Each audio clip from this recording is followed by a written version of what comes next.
अस्सलामुअलैकुम। बेटा chapter number 12 electrostatics के अंदर हमने एक टॉपिक पढ़ा था कॉलम ज़रा। आज हम उस टॉपिक में से अपने कम्पिटिटिव एग्ज़ाम के एमसीक्यूज़ किस तरह से बनती हैं उनको डिस्कस करना है। फर्स्ट वन एमसीक्यूज़ है, a point charge at a distance X from another point charge experience a force of repulsion which one of the following graph shows how force is related to X. UHS 2017 में यह आपकी MCQs आई हुई है कि दो charges हैं जिनको x फासला के ऊपर रखा गया है, ये रिपल्शन की फ़ोर्स महसूस कर रहे हैं। अब ग्राफ किस तरह का होगा फोर्स और एक्स के दरमियान में। तो पहले तो बेटा फार्मूला हमने किसी भी एक दो चार्जेस के दरमियान में कूलम फोर्स का रिलेशन पढ़ा था कि ये के Q1 Q2 divided by are square, या फिर इसे बेटा एक्स स्क्वायर लिख रहे हैं क्योंकि सेपरेशन उसने एक्स के लिहाज से यहाँ पर डिनोट किया तो हम इसे एक्स स्क्वायर लिख लेंगे। अब चार्जेस कांस्टेंट है, मतलब कि Q1 Q2 और K ऑलरेडी हम जानते हैं बेटा ये कांस्टेंट है। ये सारी अगर चीज़ें कांस्टेंट हों तो F is inversely proportional to 1/x square. मतलब कि ग्राफ किस तरह का बनेगा फोर्स और 1/x स्क्वायर के दरमियान में अगर बनाना चाहें तो इन्वर्स रिलेशन है। मैंने ग्राफ भी आपको बेटा सिखाए हुए हैं, आप वो बुनियादी लेक्चर दोबारा से सुन सकते हैं। अगर तो आप फोर्स और इस 1/x स्क्वायर के दरमियान में ग्राफ बनाएंगे तो ग्राफ आपके पास आएगा straight line passing through the centre, क्योंकि सिंपल दोनों के ऊपर पावर आपके पास 1 है, यहाँ भी पावर 1 है, इसके ऊपर भी बेटा पावर 1 बनेगी। ठीक है, अगर तो आप ग्राफ बना रहे हैं एफ और एक्स के दरमियान में तो वो ग्राफ किसी और तरह का बनेगा, उसे नाम क्या देंगे ये ऑलरेडी मैं आपको सिखा चुका हूँ। तो हमारे पास ग्राफ इस तरह का बनता है और ऑप्शन है बेटा आपके पास बी करेक्ट। सेकेंड एमसीक्यूज है, the coulomb force between two charges Q1 is equal to 1 coulomb and Q2 separated by 3 meters. If magnitude of the force is 2 Newton, then what is the charge of Q2? UHS 2017 में ये आपसे MCQs पूछी जा चुकी है कि दो charges हैं, एक की मैग्नीट्यूड उसने 1 कॉलम बता दिए, दूसरा अननोन है जिनको 3 मीटर के फासले के ऊपर रखा गया और इनके दरमियान में जो कॉलम फोर्स है वो 2 न्यूटन की है। वो कहता है कि चार्ज Q2 बता दें। बेटा इसी के अंदर फार्मूला हमने पुट कर लेना। फोर्स उसने हमें बताई हुई है, मैं इसे रीअरेंज करके लिख देता हूँ, FR स्क्वायर डिवाइडेड बाई के Q1 आपके पास रिलेशन Q2 के लिए कैलकुलेट हो जाएगा। फोर्स 2 न्यूटन की बेटा उसने बताई थी, फासला 3 था, इसका स्क्वायर कर लेंगे, के की वैल्यू 9 ज़रब 10 की ताकत 9 आपके पास आता है, और Q1 इसकी मैग्नीट्यूड बेटा उसने हमें बताई थी 1, तो Q2 की वैल्यू ये 9 से 9 को कैंसिल कर दें, आपके पास आंसर आएगा 2 10⁻⁻⁹ कॉलम के। सी ऑप्शन आपका करेक्ट है। थर्ड एमसीक्यूज है, the coulomb law is given by the formula F बराबर है k Q1 Q2 divided by are square. The value of k having the unit of newton metre square per coulomb square for the free spaces. UHS 2018 में ये आपसे MCQs पूछी जा चुकी है कि फार्मूला आपके पास कॉलम्स लॉ का ये है, ये जो कांस्टेंट के मौजूद है इसका यूनिट ये है, लेकिन इसकी वैल्यू क्या कुछ होगी अभी हमने बेटा देखा 9 ज़रब 10 की ताकत 9, बी ऑप्शन आपके पास करेक्ट होता है। फोर्थ एमसीक्यूज है, two same charges are placed at a certain distance apart in air, if a brass plate is introduced between them then the force between them will be. PMC 2016 में आपसे MCQs पूछी जा चुकी है कि दो एक जैसे चार्जेस थे जिनको एक ख़ास फासला के ऊपर रखा गया था, एयर उनके दरमियान में पहले मौजूद थी, उस वक्त उनकी कॉलम फोर्स की वैल्यू आप कोई भी फ़र्ज़ कर सकते हैं, कोई भी कंसिड्रेशन कर सकते हैं, यानी कि कॉलम फोर्स इन एयर और फ्री स्पेस आप इसको कंसिडर कर सकते हैं। सेकंड ऑप्शन पर देखें, if a brass plate is introduced between them then the force between them will B.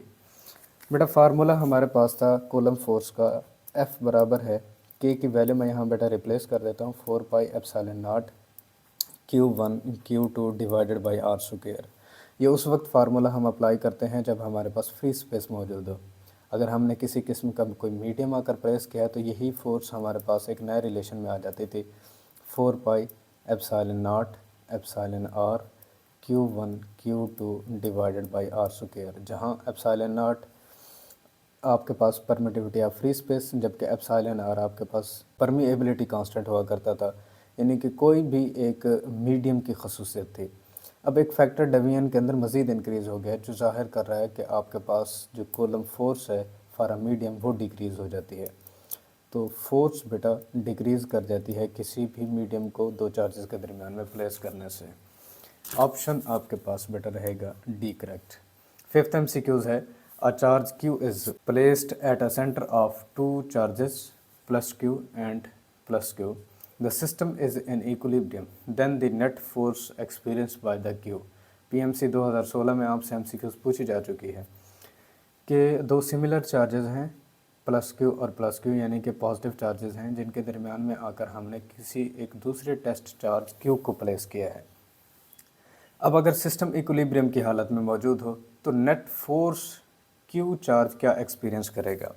तो इसके लिए बेटा हम यहाँ एक कन्फिग्रेशन बना लेते हैं, प्लस Q और उसने कहा ये दूसरा प्लस Q है हमारे पास, इनको एक ख़ास फासला के ऊपर रखा गया था। एज़ वी नो दैट ये प्लस चार्जेस हैं और इन प्लस चार्जेस की वजह से जो फील्ड लाइंस होंगी वो रेडियली आउटवर्ड होंगी, इस तरह से ये फील्ड लाइंस क्रिएट करता है। ठीक है बेटा, यूँ लेकिन बेटा एक बात नोटिस करने की है कि अगर तो सिमिलर चार्जेस हमारे पास आना शुरू हो जाएं, तो सिमिलर चार्जेस के लिए हमने पढ़ा था कि field lines middle one point के ऊपर क्या होती चली जाती हैं बेटा, ये बेंड होती चली जाती हैं और हमें दो सिमिलर चार्जेस के दरमियान में एक फ्री फील्ड रीजन मिलता है। तो ज़ीरो फील्ड रीजन होता है इंटीरियर में। अगर आप यहाँ आकर किसी क्यू चार्ज को प्लेस करेंगे तो वो किसी किस्म की फोर्स ही नहीं महसूस करेगा, तो ज़ीरो फोर्स उसके ऊपर एक्ट करती है। ए ऑप्शन आपका करेक्ट है। सिक्स्थ एमसीक्यूज है, if the magnitude of the charge on two point object is same and the distance between them is doubled then the force will be. UET 2015 में आपसे MCQs पूछी जा चुकी है कि दो चार्जेस हैं जिनकी मैग्नीट्यूड आपके पास सेम है, लेकिन आपने उनके सेपरेशन डबल कर दी है, तो फोर्स क्या होगी। बेटा मैं ऑलरेडी ये सारे कंसेप्ट आपको समझा चुका हूँ। Basic structure of entry test MCQs lecture हमारे 5 से 6 मैंने किए थे ग्राफ से मुतालिक, और ये भी, तो वो सारी चीज़ें आपके पास मौजूद हैं। देखें यहाँ पर सारे आपके कम्पिटिटिव एग्ज़ाम में वो एमसीक्यूज आ रहे हैं। फार्मूला आपके पास बेटा F बराबर है Q1 Q2 divided by are square. अब R को उसने दुगना कर दिया है, 2R बना दिया है। अब नई आने वाली जो फोर्स होगी बेटा आपके पास Q1 Q2 divided by 2R, और इसका बेटा स्क्वायर करेंगे यानी कि 4 का फैक्टर आएगा। 1/4 मैं अलग कर लेता हूँ, बाकी रिमेनिंग आपके पास फर्स्ट वन फोर्स होगी। पहली फोर्स का यानी कि 1/4 थी, यानी कि फोर्स नई जो बनेगी वो डिक्रीज़ हो जाती है। बी ऑप्शन आपके पास करेक्ट है, 1/4 हो जाती है सेपरेशन को दुगना करने से। सेवंथ एमसीक्यूज है, two point charges attracts each other with an electric force of the magnitude F. If the charge on one of the charge particle is reduced to 1/2 of its original value and the distance between the particle is doubled, what is the resulting magnitude of the electric force between them। UHS 2017 में ये आपसे MCQs पूछी जा चुकी है बेटा। वो सवाल कर रहा है कि हमारे पास दो पॉइंट चार्जेस हैं जो एक दूसरे को अट्रैक्ट कर रहे हैं एक किसी इलेक्ट्रिक फोर्स की मदद से। अब वो सवाल ये कर रहा है कि अगर किसी एक चार्ज की मिकदार को रिड्यूस कर दिया जाए उसकी हाफ वैल्यू तक, और दोनों चार्जेस के दरमियान में डिस्टेंस को डबल कर दिया जाए, तो रिजल्टिंग फोर्स क्या होगी, वो बेटा हमने फोर्स फाइंड करनी है। हमारे पास फोर्स का बेटा फार्मूला होता है 1/4 pi epsilon naught Q1 Q2 divided by are square. अब उसने दो कंडीशंस, लेट से फ़र्ज़ कर लें Q1 हमारे पास हो जाता है हाफ ऑफ फर्स्ट वैल्यू, आप इसकी वैल्यू को हाफ कर लें, जबकि डिस्टेंस के बारे में उसने कहा है कि हम इसको दुगना कर देते हैं। तो नया जो चार्ज है वो फर्स्ट चार्ज के हाफ होगा, ठीक है बेटा, और यहाँ से सेपरेशन हमने नई जो सेपरेशन है वो पहले सेपरेशन के दुगना कर दिए। अब फोर्स का रिलेशन कैलकुलेट करेंगे 1/4 पाई एप्सिलॉन नॉट, और Q1 की जगह पर बेटा मैं इसे 1/2 Q1 यानी कि नई जो वैल्यू है उसको रिप्लेस कर देता हूँ फोर्स हमारे पास भी नहीं बनेगी। Q2 उसने वैसे रखा है और जो डिस्टेंस है उसने वो 2r किया है और इसका बेटा स्क्वायर कर लेना है।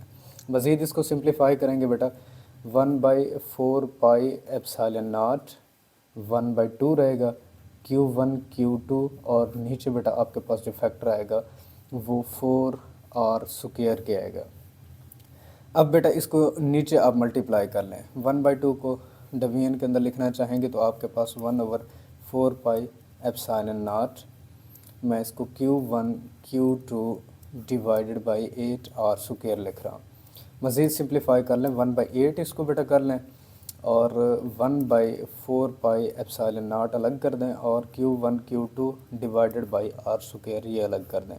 ये वो फर्स्ट फोर्स है, तो नई बनने वाली फोर्स 1/8 और इधर से बेटा F फर्स्ट यानी कि पहली कॉलम फोर्स जो पहले मौजूद थी, अब नई आने वाली फोर्स पहली फोर्स के बेटा 8 गुना घट जाती है। डी ऑप्शन आपके पास करेक्ट है। 8th MCQ है, a point charge Q1 creates an electric field of E1 at a spot located at a distance R1 from the charge. The charge is replaced by another positive charge Q2 which creates a field of magnitude E1 बराबर है E2 at a distance of R2 बराबर है 2R1. How Q1 related to the Q2? UHS 2018 में ये आपसे MCQs पूछी जा चुकी है बेटा कि हमारे पास दो पॉइंट चार्जेस हैं Q1 जिसकी इलेक्ट्रिक फील्ड है E1 और दूसरा हमारे पास चार्ज है Q2 जिसकी इलेक्ट्रिक फील्ड ये यहाँ पर बता रहा है कि उतनी ही है E1 के बराबर। Q1 को R1 फासला के ऊपर रखा गया था, जबकि Q2 को हम किसी एक ऐसा फासला के ऊपर रखते हैं जहाँ पर वो 2R1 के बराबर हो जाता है। अब Q1 और Q2 आपस में रिलेट किस तरह से करेंगे, इनका आपस में ताल्लुक़ क्या होगा, वो बेटा हमने बताना है।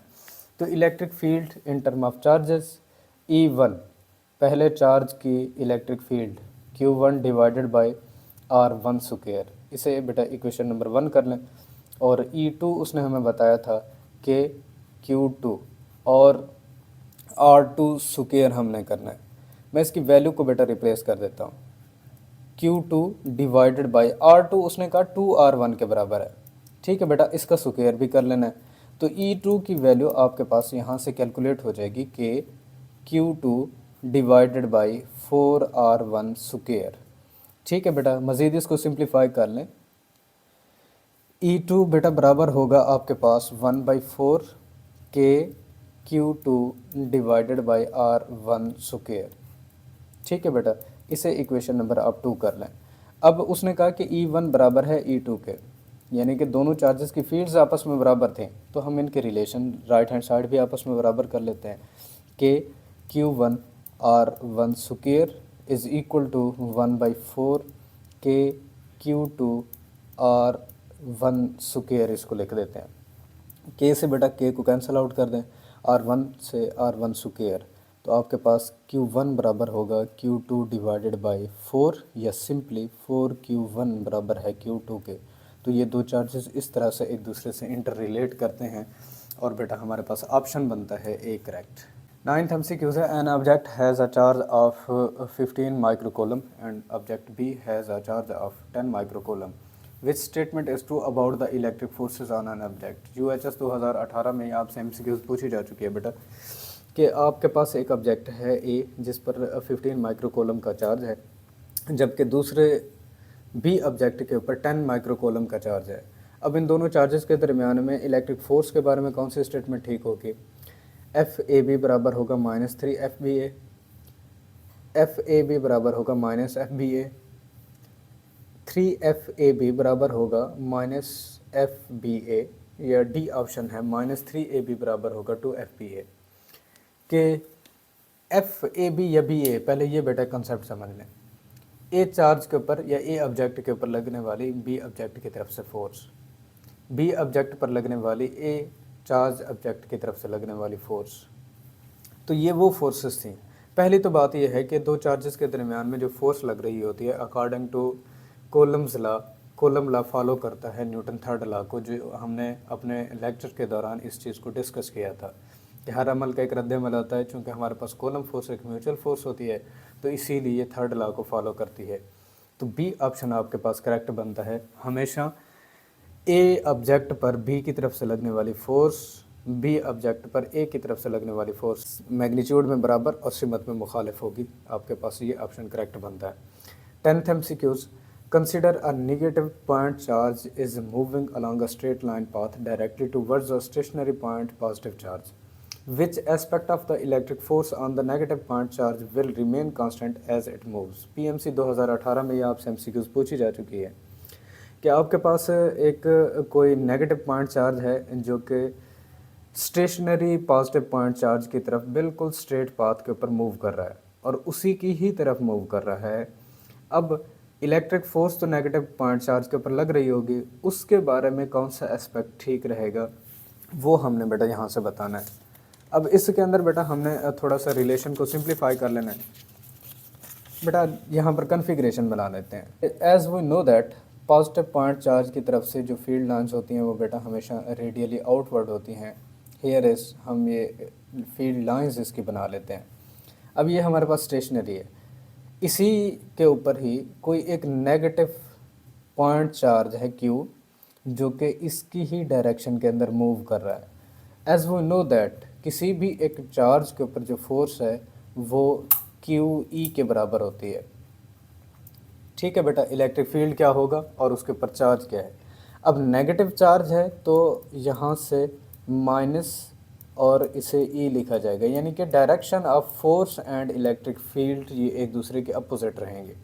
अब पॉजिटिव पॉइंट चार्ज की फील्ड के ऊपर मूव कर रहा था तो पॉजिटिव चार्ज की तरफ से जो फील्ड होगी बेटा वो ये थी और इसके ऊपर जो लगने वाली फोर्स है वो ये है। अब इस तरह से ही टूवर्ड्स द पॉजिटिव चार्ज ये मूव कर रहा है तो ना तो F की मैग्नीट्यूड बदल सकती है ना ही उसकी डायरेक्शन बदलेगी, ये हमेशा अट्रैक्ट हो जाएगा पॉजिटिव पॉइंट चार्ज की तरफ। तो ऑप्शन आपके पास है both magnitude and the direction of the negative point charge will not change. ये सी ऑप्शन आपका करेक्ट है। 11th MCQs है the force between two charges Q and small q separated by a distance d is F. What will be the force between them if the distance between them is d/2? UHS 2019 में आपसे MCQs पूछी जा चुकी है। दो charges हैं Q और जिनके दरमियान में सेपरेशन ये थी, उस वक्त उनकी फोर्स थी F। अगर हम इस सेपरेशन को हाफ कर दें तो फोर्स क्या बनेगी? तो फिर से बेटा वही फार्मूला, फोर्स का रिलेशन हमारे पास होता है कि Q divided by R square करना था तो इन्होंने D लिखा हुआ है तो हम सेपरेशन को बेटा यहाँ पर D स्क्वायर कर लेंगे। एज वी नो दैट नई सेपरेशन फर्स्ट सेपरेशन का हाफ बनी है, D/2 बना है। क्लियर बेटा? अब फोर्स के रिलेशन में जब इसको रिप्लेस करेंगे कि आपके पास Q डिवाइडेड बाई D/2 का स्क्वायर हमने करना है। आपके पास Q यहाँ पर D स्क्वायर डिवाइडेड बाई 4, डवीएन की डवीएन ऊपर जाकर मल्टीप्लाई हो जाएगी, 4 अलग कर लें। Q divided by D square ये फर्स्ट फोर्स है तो नई आने वाली फोर्स वो फर्स्ट फोर्स के 4 गुना ज़्यादा होगी। ऑप्शन हमारे पास बेटा करेक्ट है ए। तो ये वो सारी MCQs हैं जो बारहा मैं आपको बेटा सिखाता रहा हूँ इब्तिदा के अंदर कि आपके बेटा रिलेशन की बुनियादों पर किस तरह से MCQs बनती हैं, कि आपने कुछ मकदारों को कांस्टेंट कर लेना है, बाकी जो रिमेनिंग मकदारें हैं फ़िज़िकल क्वांटिटीज़ हैं उनके दरमियान में किस तरह का रिलेशनशिप बनेगा और उसी रिलेशनशिप की बुनियाद पर ही वो MCQs क्रिएट करता है।